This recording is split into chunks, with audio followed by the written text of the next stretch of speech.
Alrighty folks, welcome back to Brew.com. This time bringing you a modern deck tag for my brew of the past month, which is Abzan Fauna. It is basically a resurrection of Abzan Pod, or Junk Pod, or Melira Pod, with the Angel package in it as well. So nothing much changed from the usual builds of the past, which were before Kozilek here. So this is not just a value deck, it is essentially a combo deck with both Melira combo in it and the Archangel combo in it. So I'm running both, and there is just a bunch of one-offs. As you see, like, it was pretty hard for me to lay out the whole deck in such a way that everything would be perfectly visible, but I would be explaining the whole content, so I think you would follow. Basically what this means, we're running 3 Chord of Callings, and instead of the super broken card which had to be apparently banned, Birthing Pod, so we just ran Fauna Shamans. This means that in terms of mana cost of the one-offs we run, we're a bit more flexible, but our engine is way worse in general. Although it's a creature which can attack on its own, but if they bolt it, then times are hard. That's why I opted to run 3 Chord of Calling in main deck. This is one of the reasons, because there are more of them. I would talk about them in a moment. So the mana base is kind of the same as it used to be with the pod decks. So we have your 3 Gavony Townships, which are a little bit worse in this deck than in the Abzan Birthing decks. The ones that's the Canadian team plus Brian Kibler been playing at the last Pro Tour and after that. Of course we have reinforcements on the board, so it is still pretty good, but not as exciting because we don't have space for Lingering Souls. Then just 1 swamp, 1 plains, 3 forests, 1 temple garden and 1 Godless Shrine, 3 Overgrown Tombs because we have we need all the green, and the white is much less of a splash, I think, in this deck than black in terms of like when you actually want it. So because of the 1 mana discard spells and things like Abrupt Decay, you want it much earlier, and we run 3 of Overgrown Tombs because we don't have the green-black fast lands, so there is Razorverge Thicket, so it's kind of balanced out. And then we have a bunch of fetch lands, so the composition of the fetch lands could be a bit different, but you definitely want to start with 4 Verdant Catacombs, as the black-green fetch is the best for this deck, I think, because this fetch is a forest for a mana dork or a swamp if you don't want to take too much pain from Thoughtseize, for example. So on turn 1, I mean. And then couple of green-white fetches, Windsweapt Heath and 1 Marsh Flats, although it could be just 3 Windswept Heath or bit more of Marsh Flats, depending on how you actually tune this deck and when you want each color of your mana. Alright, then for spells, I opted to be a bit more disruptive than some pod versions of the past. So probably more disruptive in a sense like the builds with Kozilek here, so which were more of a value hate deck than a combo deck. So it didn't have that many synergies. It didn't play the Chord of Calling because it was too bad with all those blue-red delvers running around with treasure cruise and a bunch of bolts and so on, and a bunch of counter spells main deck. Yeah. So I do play main deck 3 Abrupt Decays and 2 Thoughtseize and 2 Inquisition of Kozilek. Our mana base is already painful, and I don't run that many Kitchen Finks in the deck or things of that nature, so I do want it to split.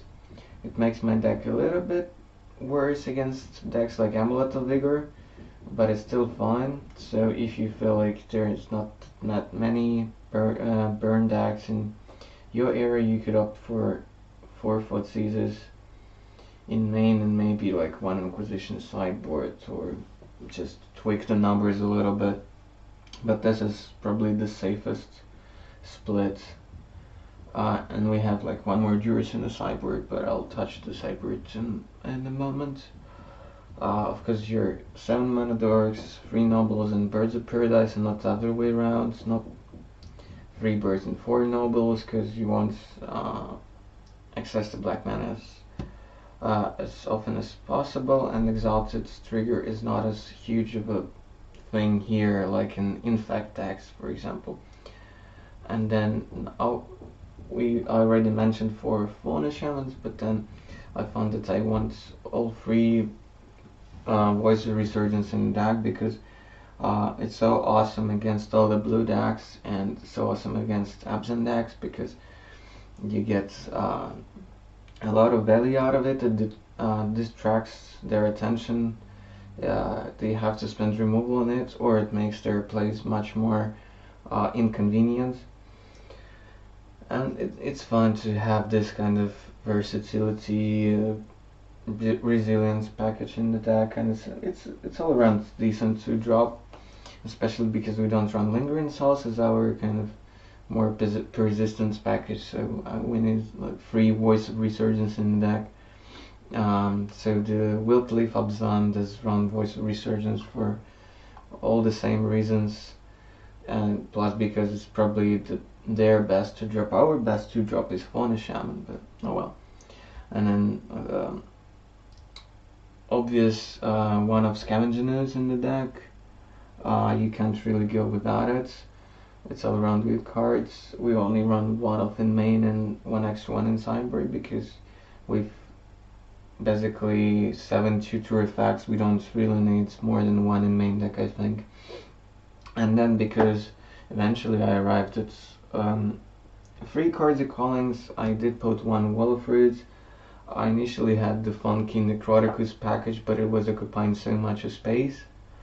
And my 2 casting cost mana dork in the deck was the Devoted Druid, so I ran 1 Necroticus, 1 Quill Spike, 1 Devoted Druid, and then 1 Molten Tail Masticore and 1 Green Puppet. But that was a pretty large package, and of course it's fun to have all 3 combos in the deck, but you don't really have to. 2 is already plenty.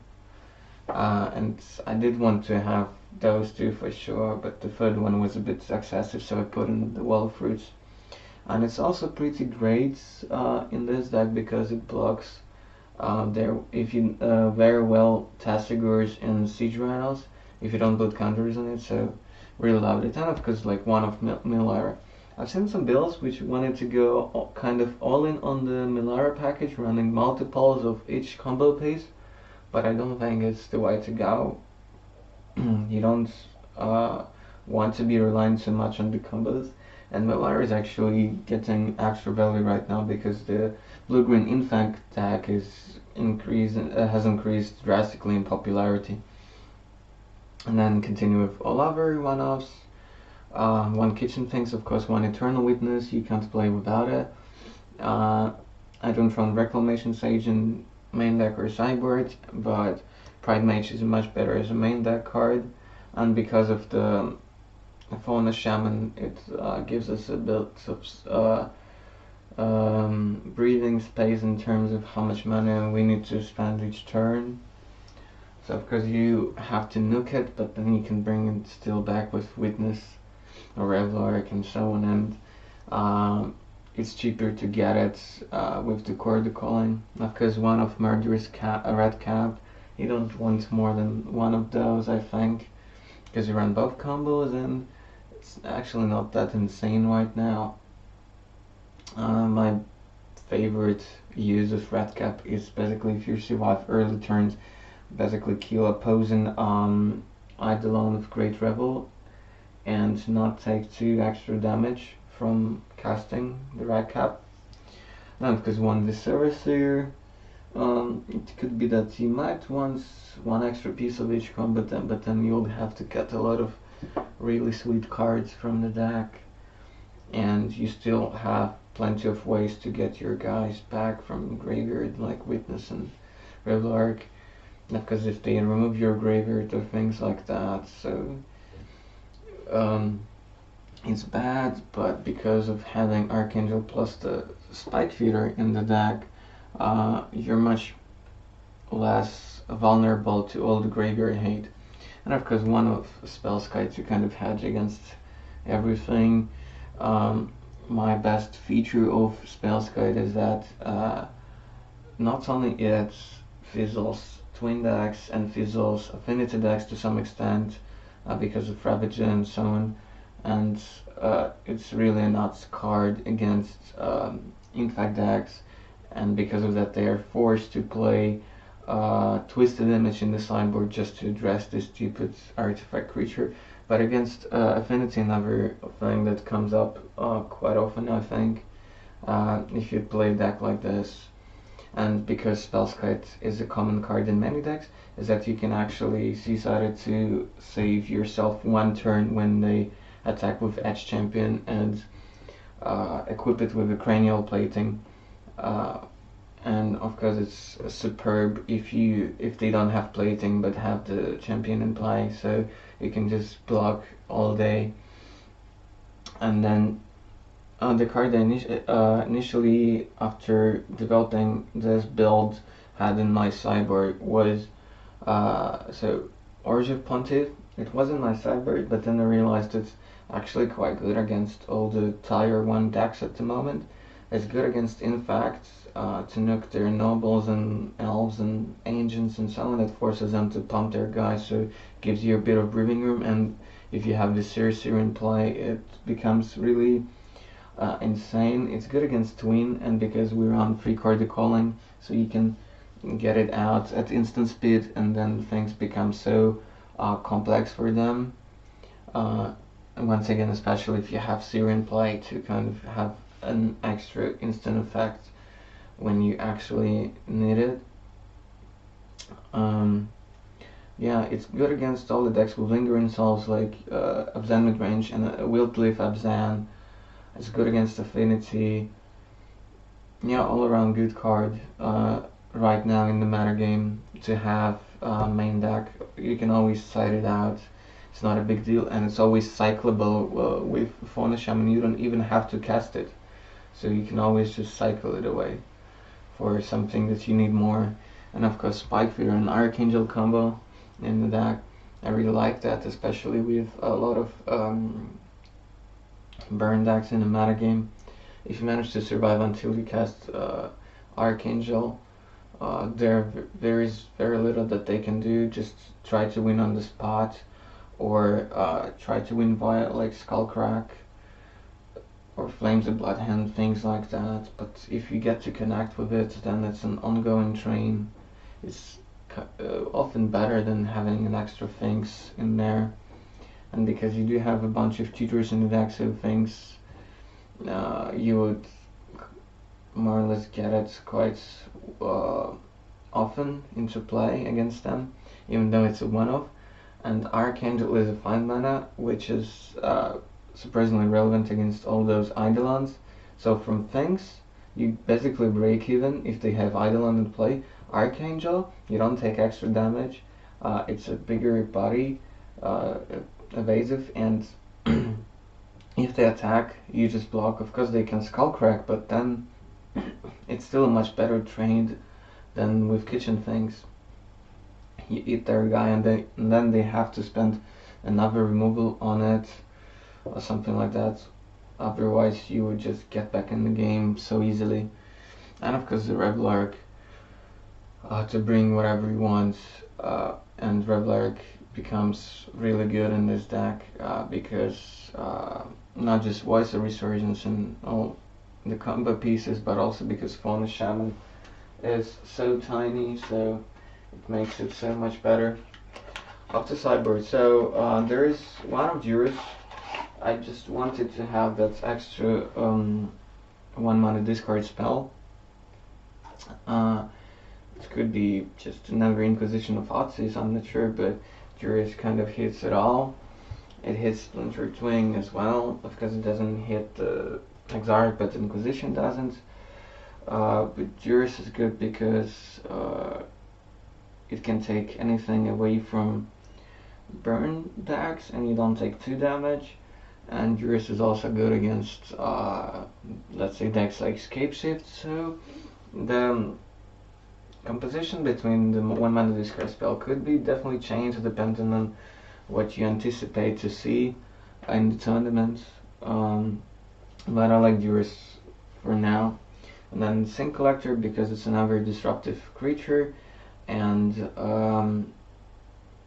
it's tutorable. It gives you a body, which you can then even pump with Gavony Townships and so on. So just not very good cards in the matchups where, let's say, maybe Decay or Chord could be not so great. So just nice to have at least a 1-off in the board. And then the next slots, it's a second Spellskite. I initially had like a Galactic in the deck to head against decks like Scapeshift and maybe decks with gifts, Ungiven and so on. But Spellskite is just at its best right now, at least for now in Modern.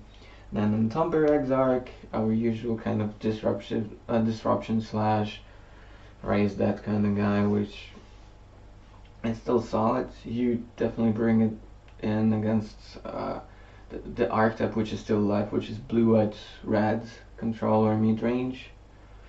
So it is definitely good there. It is good against burn actually, so you don't take extra damage from Eidolon. It's a body to block their goblin guides, and it's something to bring back your Kitchen Finks or Archangel, and or just Juris away, an extra burn spell away from their hand. And of course you need the second Scavenging Ooze in the board to hedge against all kinds of things, all the Snapcasters and such, and burn as well. And then 2 of Timely Reinforcements. I figure it is definitely a more flexible card than Lane Line of Sanctity, even though Ley Line is much better against burn. But Reinforcements could be good in all kinds of matchups. Yeah, against the Zoo, for instance, it's much better than Ley Line, obviously. And what else? Against Black-White Token, I think it's a decent card to bring in, that's for sure. Then to hedge against burn and blue-white red decks, and against some control decks, so 1 of Raktusk. It could be a Siege Rhino, but I liked it against a lot of decks Raktusk, which is still trades against opposing Siege Rhino. It's basically a 2-2-1. So it kind of brings some kind of advantage there. And the draining part of Siege Rhino is not super relevant. You would much rather with this deck want to gain extra life and have something which they would have to deal with twice. And then of course Path to Exile against all the combo decks, basically Amulet with Primeval Titans, Splinter Twins, Infect decks. So all those kinds of matchups, it's super good there. Golgari Charm is just a super flexible card. I wanted to have access at least to 1 copy in the sideboard because it's good for the same reasons Orzhov Pontiff is good in the deck, but it also nukes all the enchantments. So it's something that you would probably bring in against a deck like Boggles, so the green-white auras. So Pontiff is also good against that deck, by the way. But it also can nuke away the auras from the Hexproof guys.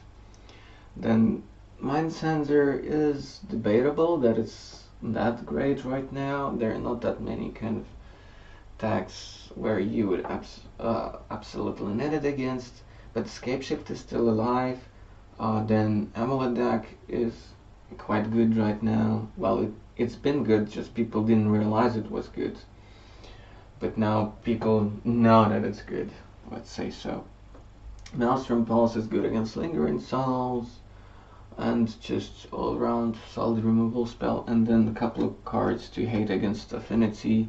Kataki War's Wage, so it's obvious to have at least one in the sideboard because it's durable with Fauna Shaman and you can bring it with Chord of Calling, but I didn't want a second Kataki because with tutors one is enough, and then I feel like something like Fracturing Gust is probably a bit better than Kataki in general. So the decision was between Crypt Encroachment and Fracturing Gust, but with Mana Dorks it's not so hard to hit 5 mana against Affinity, especially on the play. And then the life gain you get from Fracturing Gust is super relevant. It gives you a lot of brewing room in case they would try to get back into the game, trying to change some artifacts thanks to Forecast, and then get a Cranial Plating again, and so on. Yeah, a lot of the times I feel like, well, do I want to run like Rest in Peace in the deck? It kills part of my deck. Do I want to run like Stony Silence, but it's not tutorable, and it doesn't exactly kill them, and it's still something that they can break with, I don't know, like a Nature's Claim, or they're on Abrupt Decay. Well, that's probably very imaginative from me. They probably wouldn't run Decay, but they might run Nature's Claim, for instance. People say this on turn 2, Stony Silence basically kills Affinity, but I don't know.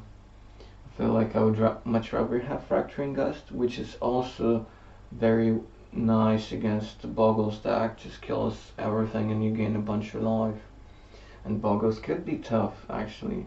If you don't hit a fast combo draw, then their gigantic guy with all those bonuses and first strike, trample, lifelink, and flying and so on would just present you inevitable death penalty, kind of. Alright guys, thanks for watching. I hope this was informative, and I would definitely recommend this deck. I think the Pod or Melira combo decks are still alive, and this is one way to bring it back into the format. I really like and enjoy playing with this deck. It has a lot of depth and it's so resilient and so flexible that I think people just thought that combo junk or combo Abzan would be for sure dead, but it's not. I think this is still a very solid build. Don't forget to subscribe or visit my website and leave me any feedback. If you have any questions about this deck, please leave them in the comments. I would be very glad to answer any of your questions about this deck, or how to sideboard, or what cards you might see in the deck, and what are the possible options, how to tune this. Until next time, bye.